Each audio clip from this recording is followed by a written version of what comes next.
우리나라는 일부 부정적인 여론의 공격에도 절대 흔들리지 않고 KF-21 보람의 전투기의 개발을 거듭해 4호기의 조립 과정까지 공개하며 5호기의 공개도 눈앞에 두고 있습니다. 무엇보다도 부품 국산화 90%를 통해 한국형 스마트 팩토리의 생산성을 직접 입증시켰습니다.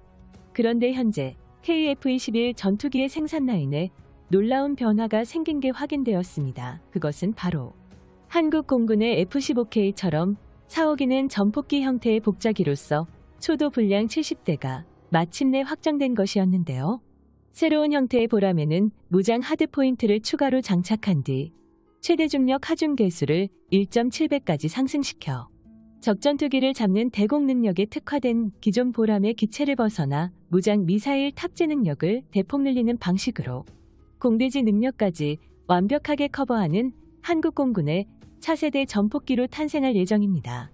이러한 방식의 9호기 전술기체는 현대전에서 폭격기 같은 역할과 동시에 중장거리 미사일을 통하여 최대 사거리 1500km 밖에 있는 적군들을 추적해 순식간에 타격할 수 있는 전략무기체계 성능을 보여줄 수 있습니다. 특히 F-15K처럼 복자기 형태는 기체의 주익과 미익을 크게 늘려 무장량을 늘리는 계획은 물론 일반적으로 복자형 전투기의 후방석에 앉은 조종사는 비행 업무를 분담하는 것뿐만 아닌 스마트 라곤 시스템을 통해 GPS 좌표로 목표물을 송수신하는 등의 보조 작업을 수행해야 하는 것은 물론 KF-21 사업에서 가장 중요했던 핵심 무인 스텔스 전투기 KUSX를 함께 운용하겠다고 밝힌 적이 있는 우리나라 공군의 경우 KF-21 전폭기 한 대에 탑승해 있는 후방석의 조종사가 최대 6대의 무인 로봇, 전투기 조종까지 동시에 담당할 가능성이 매우 높아졌습니다. 조종석에 설치된 미션 컴퓨터는 이미 2010년 개발이 완료되어 현재까지 검증이 진행 중입니다. 이 검증 절차를 지상에서 먼저 검증하기 위해 항공전자 통합시험 장비가 개발된 것입니다. 한 조종사가 국산 조종석은 조종석이 너무 단조로워서 당황스러웠다는 발언으로 인해 이로 인해 조종석이 넓어졌고 편의성도 높아졌으며 이와 함께 조종은 단순화되고 직관적으로 구현되어 있다고 밝혔습니다. 이는 한국의 KF-21이 기존 4세대급 전투기와는 비교할 수 없는 성능적 우위를 차지할 수 있다는 뜻이기도 합니다. 현재 시뮬레이션으로 알려진 KF-21의 특징 중 하나가 무인 로봇 기술, 무인 스텔스기와 합동작전이 가능해진 것인데요. 이렇게 된다면 KF-21 보람의 전투기는 단독 전력으로만 평가하기 힘들어졌으며 엄청난 화력 투사를 통해 소수의 적은 조종사만으로도 수많은 편대를 이루어 공격 작전을 완벽히 수행할 수 있게 되었습니다. 무엇보다도 최근 국방부에서 공개한 현장 사진으로 KF-21 보람의 시제 8호기와 9호기가 복자형 구조로 제작되고 있다는 사실이 확정되어 국내외 언론에서도 많은 주목을 모으고 있습니다. 복자형 구조가 해외 언론에까지 소개되며 화제가 되고 있는 이유는 우리나라의 스텔스 무인 전투기 계획이 어떤 식으로 이루어질지 확실히 예상해 볼 수 있게 되었기 때문입니다. 반면 현재 한국의 발전 상황에 대해 미국의 전투기 기업인 로키드 마틴은 고민이 깊어지고 있습니다. KF-21 전투기의 전폭기 형태의 생산 라인으로 인해 F-35의 해외 수출 실적 약화를 우려하는 목소리가 나오고 있었으며 로키드 마틴은 진작에 4대 핵심 기술 이전을 통해 한국과 협력했어야 했다는 날카로운 비판도 나오고 있습니다. 미국의 방산기업의 대표주자로서 로키드 마틴은 전투기 분야에서 전 세계에서 가장 많은 경험과 지식을 가지고 있으므로 불과 2년 전까지만 하더라도 KF-21 전투기를 압도할 것으로 전망되고 있었으나 지금은 전혀 달라진 현실이 기다리고 있는데요.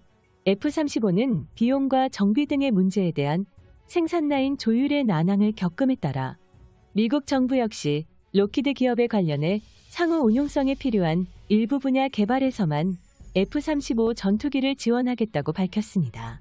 미국 정부의 지원에 기대감에 잔뜩 부풀어 있던 로키드 마틴의 고위 관계자들을 난감하게 만들었습니다.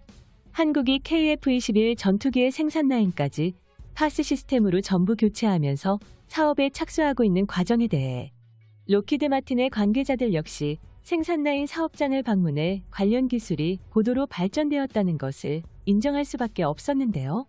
우리나라는 내년까지 KF-21의 연속적인 시험 비행을 준비하고 있으며 2호기 역시 비행 준비를 95% 완료되었다고 밝혀 다음 주부터 다시 시작하는 활주 시험으로 남은 5%를 모두 채울 것이라는 전망이 나오고 있습니다. 이처럼 설계부터 생산까지 모두 국내 기술로 개발 중인 KF-21 보람의 전투기가 생각보다 빠르게 진척을 보이며 나아가고 있는 것에 대해 록히드 마틴 말고도 일본 역시 현실을 받아들이지 못하고 있습니다.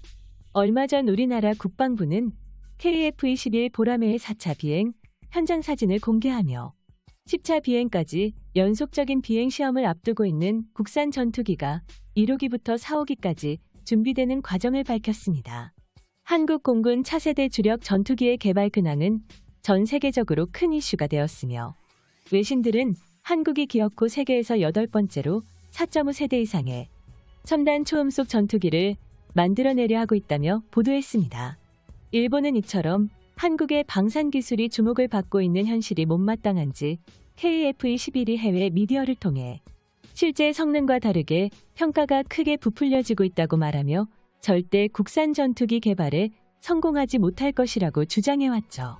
게다가 최근에는 일본 언론에서 KF-21 보라매가 비행시험 도중에 완전히 분해되었다는 말도 안 되는 주장을 내놓으면서 대한민국의 기술력으로는 초음속 전투기를 만들 수 없다는 목소리를 높이기도 했습니다.